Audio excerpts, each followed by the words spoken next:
जय भीम. सम्यक न्यूज लाईव्हच्या या विशेष बातमीपत्रामध्ये मी विजय निलंगेकर आपलं स्वागत करतो. पाहूयात आजच्या सम्यक घडामोडी. Phoenix multispeciality hospital and critical care centre, Shivajinagar, Nanded. Ideal institute of biology, Nanded आणि लातूर, लीडर इन बायोलॉजी. इन्होंने अलग मुल्क बनाया, उस मुस्लिम लीग के साथ ये हुकूमत कर रहे थे. ये हमको आज देशभक्ति का सबक दिखाएंगे. ये कांग्रेस को देशभक्ति का सबक दिखाएंगे कि जिनका एक आदमी जेल में नहीं गया हिंदुस्तान की आजादी के लिए, उनको क्या हक बनता है उस कुर्बानी देने वाले पार्टी के लिए जिसके लिए गांधी ने कुर्बानी दी, इंदिरा गांधी, राजीव गांधी ने कुर्बानी दी. इसलिए ये मुल्क बीजेपी के, ये हम लोगों का मुल्क है जिसको हमने खून से बनाया, अपने खून से सींचा. बीजेपी तो तोड़ने के लिए आई, कांग्रेस जोड़ने के लिए आई. कांग्रेस ने आजादी के वक्त भी हिंदुस्तान को जोड़ा, और जब खतरा पड़ रहा था 1947-48 में, तो अजीम कुर्बानी महात्मा गांधी ने इस मुल्क की यकजहती के लिए दिया. जब मुल्क टूटने लगा, फिर अजीम कुर्बानी इंदिरा गांधी ने दी. जब मुल्क टूटने लगा, अजीम कुर्बानी राजीव गांधी ने दी. जब पंजाब जल रहा था, अजीम कुर्बानी सरदार बेंस सिंह ने दी.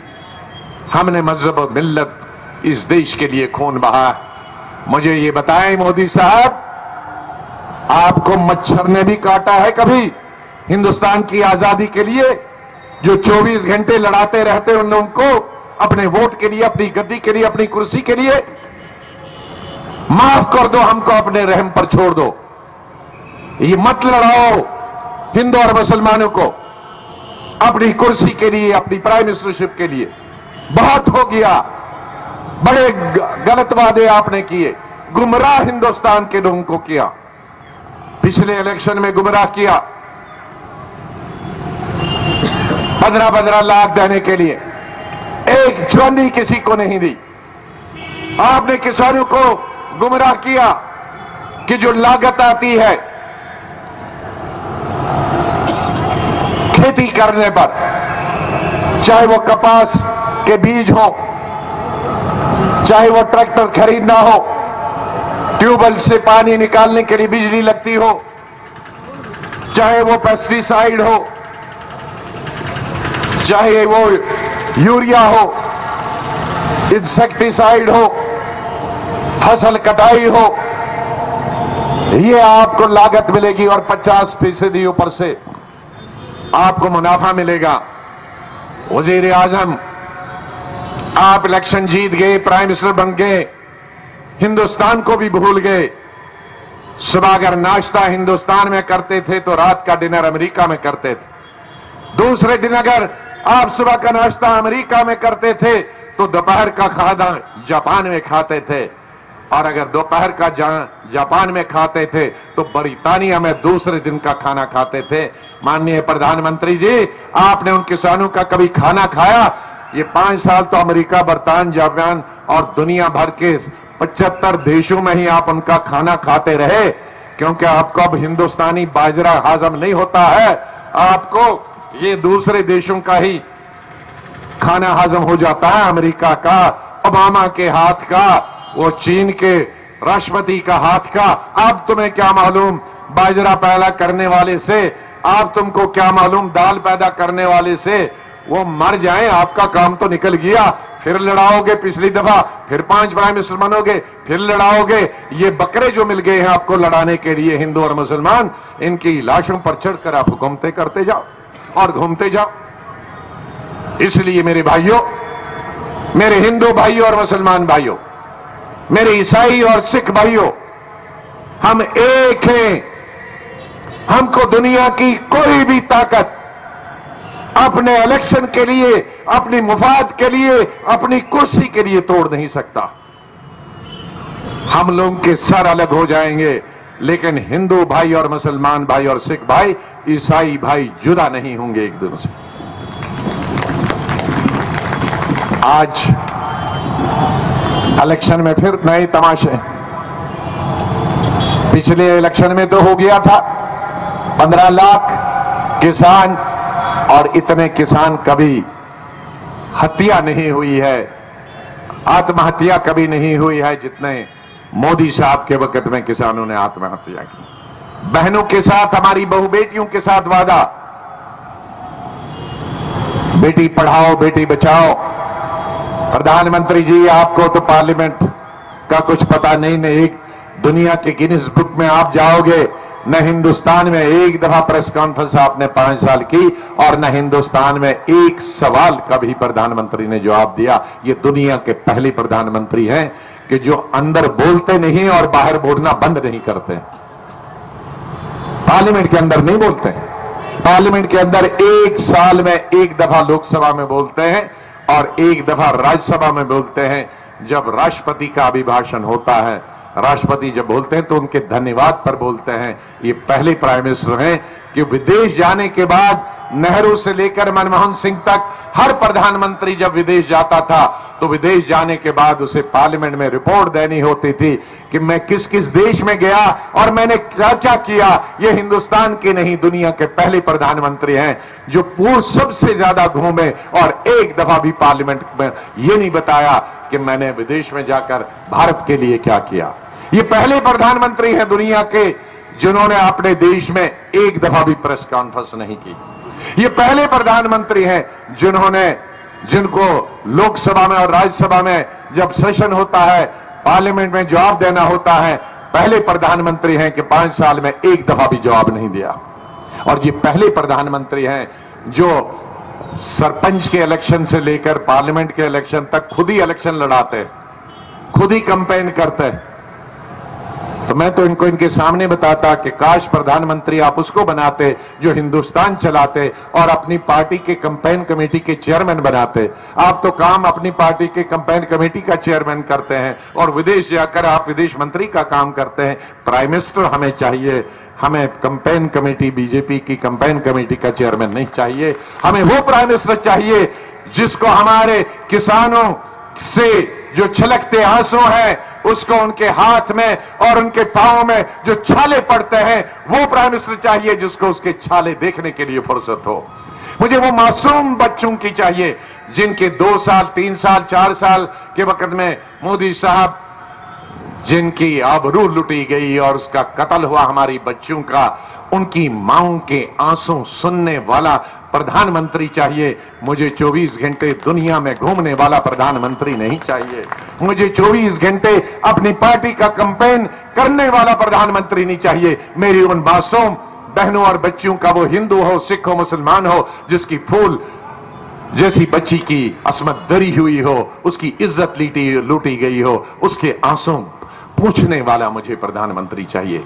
मुझे वो प्रधानमंत्री चाहिए, मुझे वो पार्टी चाहिए जो मेरे करोड़ों भाई, करोड़ों बच्चे मेरी बेटे और बेटियां हिंदू और मुसलमान, सिख, ईसाई गांवों और शहरों में तालीम हासिल करने के बाद, पीएचडी, एमए, बीए करने के बाद नौकरी मांगते हैं, उनके हाथ मांगते हैं, वो दर दर की ठोकरें खाते हैं, वो खुदकुशी करते हैं, उन रोजगार मांगते हैं। और माननीय प्रधानमंत्री जी, आप उनके साथ 10 करोड़ का रोजगार का वादा करते हो और प्रधानमंत्री बनने के बाद ही दूसरे दिन भूल जाते हो। मुझे वो प्रधानमंत्री चाहिए।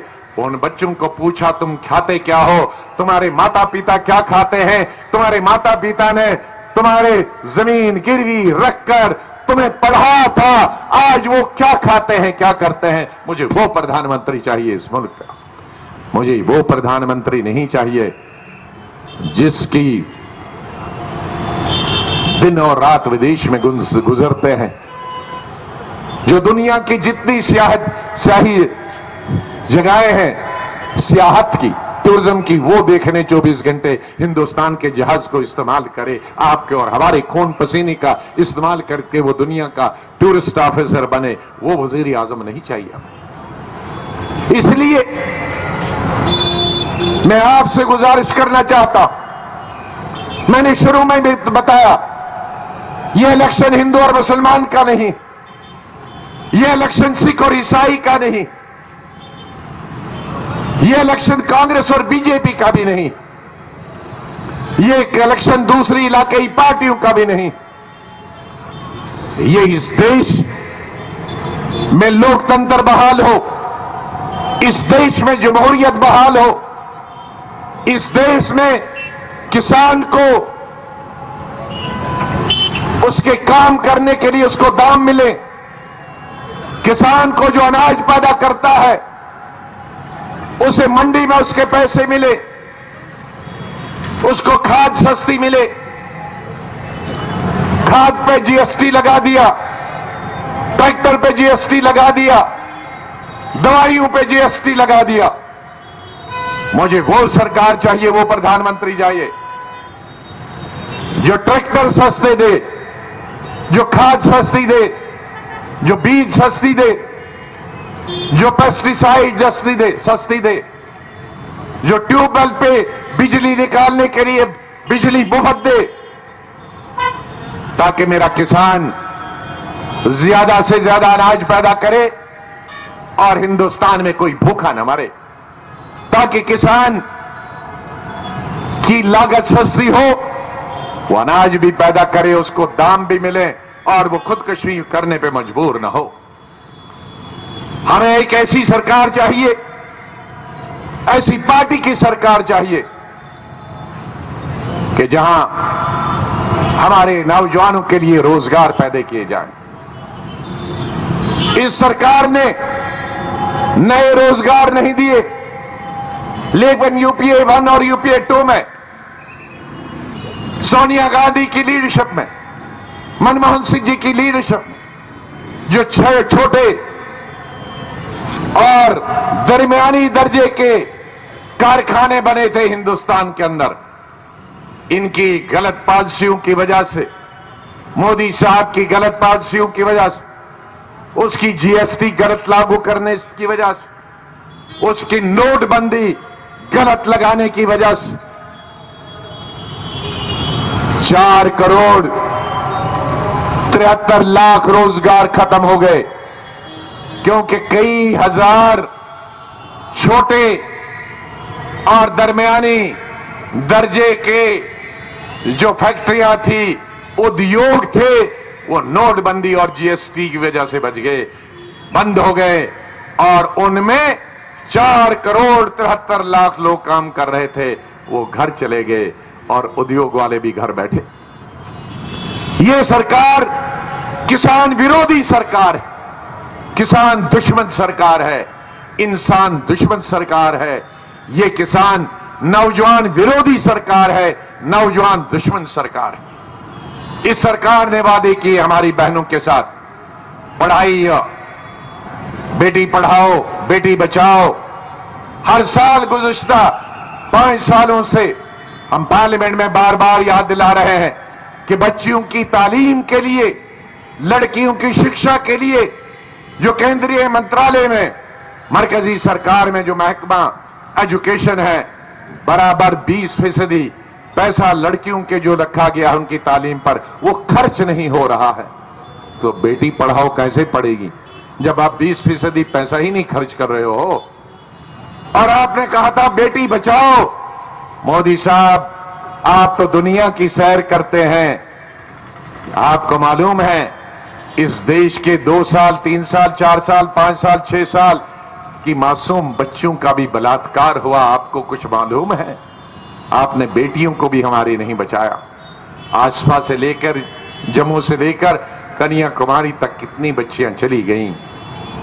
दुनिया में वाही वाही हो गई, किराई किराई हो गई। पूरा हमारा हिंदू भाई और बहनें सड़कों पर निकल आई जब भी कोई एक मुसलमान बच्ची की लिंचिंग हुई या किसी मुसलमान बच्ची की असमदरी हुई, लेकिन सरकार ने कुछ नहीं किया। आप महिलाओं के विरोध हैं बीजेपी वाले। आप किसके हाथ? आप सिर्फ 4-5 बिजनेसमैनों के हाथों बिके हुए सरकार है। ये सरकार 5-6 जो इस हिंदुस्तान के और दुनिया के अमीर तरीन तजारत करने वाले हैं, ये उनकी सरकार है।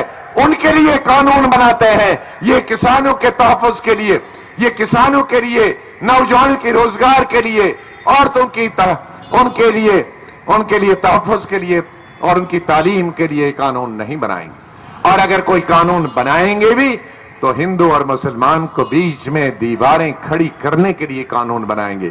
अगर कोई कानून बनाएंगे भी तो ऐसा कानून बनाएगा जिसमें नफरत पैदा हो और इंसान इंसान को मारने के लिए तैयार हो, वैसा कानून बनाएंगे। इसलिए समाज दुश्मन पार्टी है, समाज दुश्मन सियासी पार्टियां हैं जो हमारे बीच में नफरत पैदा करती हैं। हम अपने बीच में नफरत पैदा नहीं करने देंगे। मैं आज आपसे यही गुजारिश करने आया हूं, सब मेरे मुसलमान भाइयों से, सब नांदेड़ और महाराष्ट्र के हिंदू भाइयों से। मैं आपने बोला था 3 तलाक के बारे में बहुत सारी ऐसी चीजें मैंने हटवाने नहीं दी। यहां कई लोग कहते थे हमारे अशोक जी ने लोकसभा में तलाक नहीं बोला। अरे पार्टी है, वो एक आदमी हैदराबाद वाला एक ही पैदा हुआ और लोकसभा में भी एक ही है, वो हर चीज पे बोलता है। लेकिन हमारी बड़ी पार्टी है, हम तय करते हैं कि कौन किस पार्टी पे बोलेगा। हाँ, जिसके ज्यादा नंबर होते हैं उसके 1 या 2 आदमी को पार्टी तय करती है। अब थोड़ी कहेगा कि हर जितने हमारे 100 मेंबर है तो 100 ही बोलेंगे। वहां हर पार्टी के लिए 2 या 3 लोगों को बोलने की इजाजत दी थी। हमने 2 औरतों को बोलने की इजाजत दी थी क्योंकि औरतें कहती थी कि ये हमारा औरतों से मुताल्लिक है। हालांकि मैं मुबारकबाद देता हूं, हमारी हिंदू औरतें थी लेकिन उन्होंने मुसलमान औरतों के तलाक के बारे में की थी। तो सवाल थोड़ी है कि हर आदमी बोलेगा। लेकिन मैं जो राज्यसभा में था 3 दफा मैंने रोका है और जब तक जिंदा है और हमें राज्यसभा में जब तक बहुमत है वो नहीं होने देगा। 3 दफा पिछले 3 सालों में लाया और ये अकेला नहीं, कई ऐसे लाए। सिटीजनशिप जो आसाम का है वो 3 दफा इन्होंने राज्यसभा में लाया, तीनों दफा हमने वापस भिजवाया। ऐसा कोई भी कानून हम राज्यसभा में पास नहीं होने देंगे। और आपसे गुजारिश करनी है कि आप हमें लोकसभा में भी वही बहुमत दीजिए जो राज्यसभा में है। हम कोई भी ऐसा कानून नहीं लाएंगे जो इंसान दुश्मन कानून होगा, जो नफरत पर कानून फैलाएगा। हम अपने मुल्क में ऐसा कोई भी कानून बनने नहीं देंगे। न हम किसी भी किस्म का कानून नहीं होगा जिससे हमारे मुल्क में नफरत हो या हमारे किसी भी तबके और फिरके के मजहब को ठेस पहुंचे। कांग्रेस ऐसा कोई भी कानून नहीं बनाएगा और न इसने 70 साल में बनने दिया। इसलिए मेरे इस देश के हिंदुस्तान के हिंदू और मुसलमान भाइयों से, मेरे हिंदुस्तान के सिख और ईसाई भाइयों से मैं कहता हूं उनसे कि एक हो जाओ हिंदू मुसलमान सिख ईसाई, कि इस देश की जमहूरियत खतरे में है, लोकतंत्र खतरे में है, इस देश का भाईचारा खतरे में है, इस देश के प्यार और मोहब्बत खतरे में है। इस प्यार और मोहब्बत को बनाए रखने के लिए भारतीय जनता पार्टी की जो आज की सरकार है, मैं पिछली सरकारों की बात नहीं करता। पिछली सरकारों में अच्छे आदमी थे, अच्छी सोच के आदमी थे, क्या पता कि आगे वाले सोच वाले होंगे। लेकिन आज वाली जो पार्टी है वो नफरत पैदा करने वाली पार्टी है, वो जोड़ने वाली पार्टी नहीं है, वो देश को तोड़ने वाली पार्टी है। इसलिए देश को बचाना है। देश को अगर बचाना है तो कांग्रेस और सेकुलर पॉलिटिकल पार्टीज को सत्ता में लाए और अशोक चौहान जी को एक एक वोट मेरे हिंदू भाई का, मुसलमान भाई का, सिख भाई का, ईसाई भाई का जाना चाहिए। एक एक वोट। और जो भी चाहते बदलाव चाहते हैं वो बदलाव 90% से नीचे नहीं डालेंगे। 45% से कोई बदलाव नहीं आता मेरे भाइयों। हर बदलाव के लिए कुर्बानी देनी पड़ती है और ये तो कोई कुर्बानी ही नहीं है। 2 घंटे लाइन में खड़ा करना भी कोई कुर्बानी है। जरा इतिहास पढ़ो। आज गूगल में सब बच्चे, वो हमारे जो बुजुर्ग गूगल नहीं जानते हैं, आपके बच्चे उनको कहो जरा बेटे हमको पोते जरा हमको गूगल में से निकाल के दे दो जो हमारी कुर्बानी जिन हिंदू मुसलमान सिख ईसाइयों ने दी है उनकी जरा कुर्बानियां बता दो हमें। तो आपको निकलेगा कि आपको ऐसा जोश आएगा, जज्बा आएगा कि आप 3 दिन लाइन में खड़े रहने के लिए तैयार रहेंगे कि क्या होता है मुल्क को बनाना, मुल्क का इतिहाद, मुल्क का इत्तेफाक और मुल्क की डेमोक्रेसी। हमने कांग्रेस पार्टी ने 2-3 चीजें बताई हैं कि जो हम सरकार में आएंगे, एक तो किसानों का कर्जा माफ करेंगे, ऐसे हालात पैदा करेंगे कि जो भी लागत है, लागत वाली चीजें कम दाम पे बिक जाएं और उनकी एमएसपी मिल जाए जो लागत पैदा करता है। और हर इंसान को जिसके पास घर नहीं है, वो शहर का हो या देहात का हो, वो किसी भी धर्म का हो, जाति का हो, उसको प्लाट मुफ्त मिल जाएगा घर बनाने के लिए। औरतों के लिए मेरी बहनें यहां नहीं है, लेकिन किसी की बीवी है, किसी की मां है, किसी की बहू है, किसी की बेटी है, 50% हमारे मुल्क की जो आबादी है वो 50%, 50 हम 33% लोकसभा और असेंबलियों में उनके लिए रिजर्व करेंगे और मरकजी सरकार में भी 33% हम हमारी अपनी बहनों और बहु बेटियों के लिए रखेंगे। और मोदी साहब ने तो किसानों के लिए साल में 6,000 रुपए रखे, हमने हिंदुस्तान के 25 करोड़ 1/4 आबादी के लिए एक घर में एक साल में मरकजी खजाने से उसके खाते में हर साल 72,000 करोड़ रुपए जाएंगे। 72,000 करोड़। जिस इंसान की माहवार आमदनी 1,000, 2,000, 3,000, 4,000, 6,000 से जिसकी भी गरीब की उसका मजहब कुछ भी हो, वो शहर में हो, देहात में हो, वो कोई भी काम करता हो, अगर उसकी आमदनी 6,000 से नीचे है तो उसको माहवार 6,000 उसके बैंक में चला जाएगा। जिस तरह से हमने मनरेगा किया था उसी तरह से साल के 72,000 रुपए। ये हमारा हिंदुस्तान के गरीबों के साथ वादा है, ये हमारे न्याय है। और इन्हीं अल्फाज के साथ मैं एक दफा फिर आप सबसे अपील करता हूं कि अशोक चौहान जी को भारी अक्सरियत से 90% और 95% के वोट मिलने चाहे।